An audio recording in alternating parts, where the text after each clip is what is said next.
السلام علیکم. پیدام الله حاجی میرزا به نام خداوند بخشنده مهربان. خب آیا بگوید که من دیوس هستم یا نه؟ من یک زن داشتم، از برای فرزند شده از پدر و مادرم و زنم مصلحت گرفته زن دویم گرفتم. زن دویمم خب سر لیچو اداره نشین بود. من با او گپ زنان کردیم. او با من گفت که من دختر نیستم. من با او گفتم میلش، من راضیم، لیکن با همراهی من بودن بر من خیانت نکن. او با من گفت که پدر من از زنداریت نفهمد، من با پدرت خودم همش رو میفهمانم. گپ های ما پخت و ما توی کردیم و در بین 3 سال 2 فرزند تولد شد. زندگی ما خوب بود. خب زنم به من گفت که من به کار میروم. من راضی شدم. با او گفتم که خودت را احتیاط کن که از پشتت یگان گپ نبراید. او گفت که مرا خدا زد است که من خوبی های کرده شما را از یادم برارم. خب و یک چند قسم خورد و من میلش گفتم و باز میبینیم. از بین 1 سال گذشت. من بر روسیه به کار رفتم. از آنها خب از آنجا به خب امکانیتم سومم را روان میکردم. 8 ماه در آنجا بودم. وقتی که از روسیه برگشتم، یک زن همسایه گفت که زنت با یک مرد بیگانه میگردد. مرا باورم نآمد. زنم را گفتم که از پشتت گپ‌های زیاد است، اگر راست باشد من جوابش را میدهم، برآمده میروم. جوابت را میدهم، برآمده میروم. قسم به قرآن و به خدا خورد که مرا خدا زده است که شما را در چشمتان خاک زنم. این خوبی های شما را از یادم نمی رود و 2 فرزندم را هیچگاه صغیره نمی کنم. من باشم از قفای این زن پاییدم. خب آن مردی که با او میگشت او را دیدم.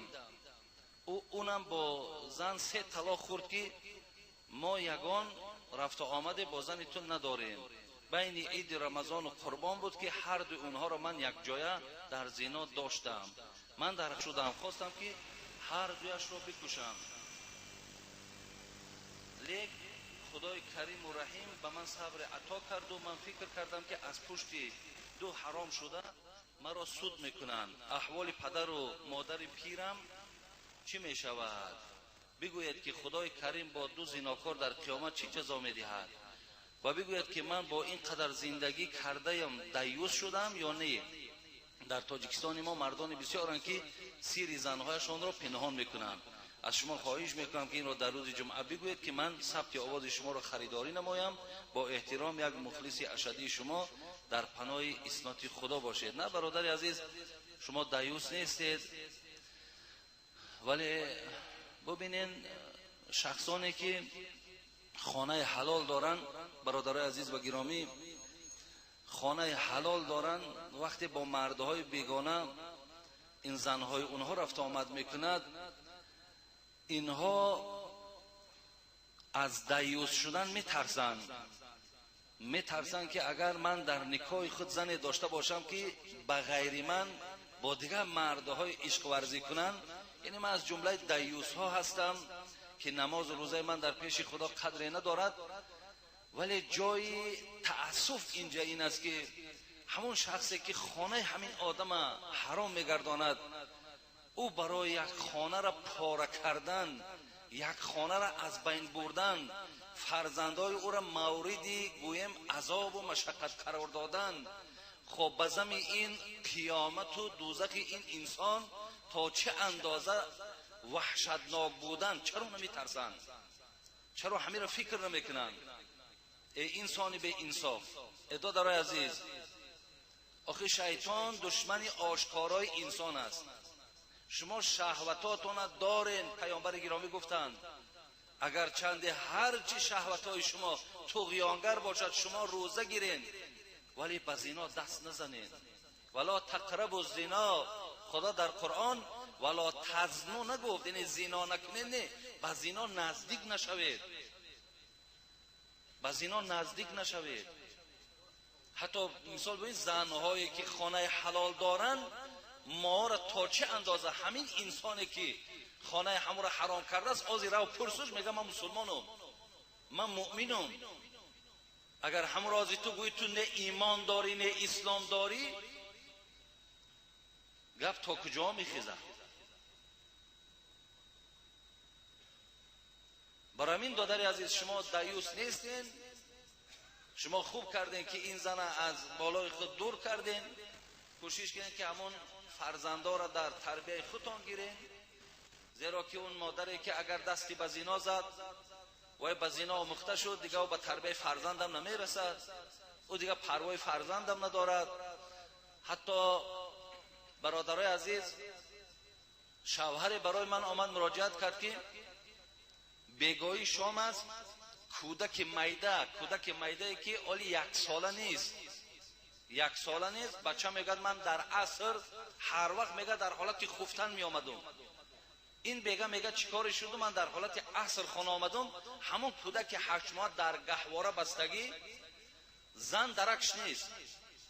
میگه وقتی که پرسان کردم دیگر کردم، بعضی از انسانهایی که در نزدیک من بودن گفتن که اگر گویم مقصد به زنت خبر نمیتی که ما گفتیم. گفتن نه ما نمیگویم، ما چیزی نمیگویم. بعد از آن گفتن که فلان آدرس نمی روی، زن در همون جا است. ببینید 8 ماه 9 ماه کودک در داخل گهواره، زن در یک خانه قطعی 3-4 تا زن، 3-4 تا گویم یک بقهای حرام در همون خانه عشق ورزی دارند.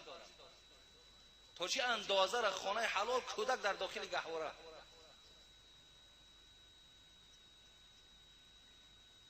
این بیرحمی ما را ببینین، این بی ایمانی ما را ببینین، این از خدا نترسیدن ما را ببینین.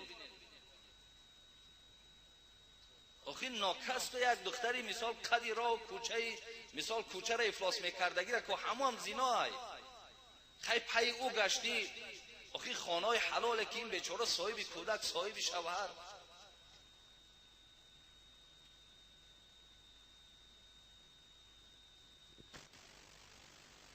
برای همین شما دیوس نیستین.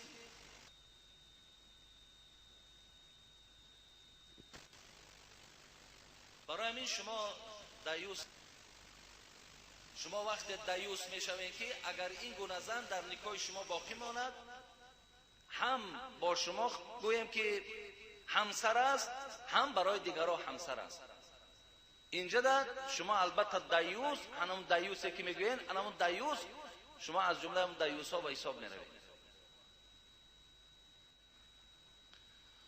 السلام علیکم بابای حاجی، ما یک مخلص شما. من از ناحیه یاوان سوخازی 2 می باشم. درد من بسیار تین بوده است. من 5-6 سال بی فرزند هستم. کمی درباره فرزند می گفتید که دنیا در نظرم تاریک گشته است. شب و روز در سر جای نماز ذکر خدا میکنم و خلاص. در بین 5-6 سال دیگر آب چشمم از ریختن قاپ شد. دلم سیاه است. خب کی کجای رفتنم ناامید. خب یک ملا گفت که شیطان ناامید است، بنده با امید است. من به فرزند چیکار کنم؟ سر زنده به خواب برده نشود. در همین روز جمعه با همه جماعت دست به سوی خدا دعا طلب کنید که همین دولت مراد را یک فرزندی صالح دهد. خدایا به فرزندی در طاقت ندارم و نمیتوانم. دوست خداوند حاجی میرزا دعا کنید که من در نزد شما هستم. این برادر عزیزی ما خیر، خداوند صاحب فرزند سالم و صالح گرداند. و فرزند بسیار میوه دل است. فرزند میوه دل است. خدا در قرآن ولنبلونکم بشیء من الخوف والجوع و نقص من الاموال والانفس والثمرات، من شما را در میوه هاتون امتحان میکنم. امام شافعی میگه المراد من الثمرات، همین ثمراتی که خدا در قرآن گفته است مراد از میوه، المراد من الثمرات الولد، این مراد فرزند است. میگه یعنی خدا فرزند در قرآن همچون میوه دل یاد کرده است. خدا برای این برادر ما دولت مراد این میوه دل را نصیب روزی گرداند و فرزند خوب باشد، فرزند زیبا باشد، فرزند خوش اخلاق باشد، فرزند باشد که گفتی خدا و گفتی رسول اکرم صلی الله علیه و سلم اجرا کننده باشد و آینده در حق پدر مادر چی در دنیا و چی در آخرت دستگیر باشد. آمین یا رب العالمین. ولی برادرای عزیز و گرامی، کدام شما به فرزند ماندید شما غمگین نشوین. خدا در قرآن میگوید اعوذ بالله من الشیطان الرجیم لله ملک السماوات والارض یخلق ما یشاء یهب لمن یشاء اناثا و یهب لمن یشاء الذکورا او یزوجوهم ذکرانا و اناثا و یجعل من یشاء عقیما انه علیم قدیر. این پروردگار دانا و صاحب قدرت است. میگوید بعضی از شما را من دختر دادم، بعضی از شما را بچه دادم، بعضی از شما را دختر و بچه دادم و یجعل من یشاء عقیما، بعضی از شما را تماما زنهاتون نازاینده گردانیدم. یعنی خدا میگه من نازایندش گردانیدم تا وقتی که اگر باز همون اراده خدا نرود زن تو زایده نمیتواند. برای این همه این در ید قدرت الهی است. شما دعا کنید، خدای مهربان ان شاء الله دعای شما را قبول میکند. حضرت شعیب و حضرت لوط علیه السلام فقط دختر داشتند، بچه نداشتند. حضرت ابراهیم علیه السلام فقط بچه داشت، دختر نداشت. محمد صلی الله علیه و سلم هم بچه داشت هم دختر داشت. ولی حضرت عیسی علیه السلام، حضرت یحیی پیامبر تمام فرزند نداشتند. برای این خداوند بزرگ است. شما دعا کنید، خداوند برای شما فرزندای خوب می‌دهد.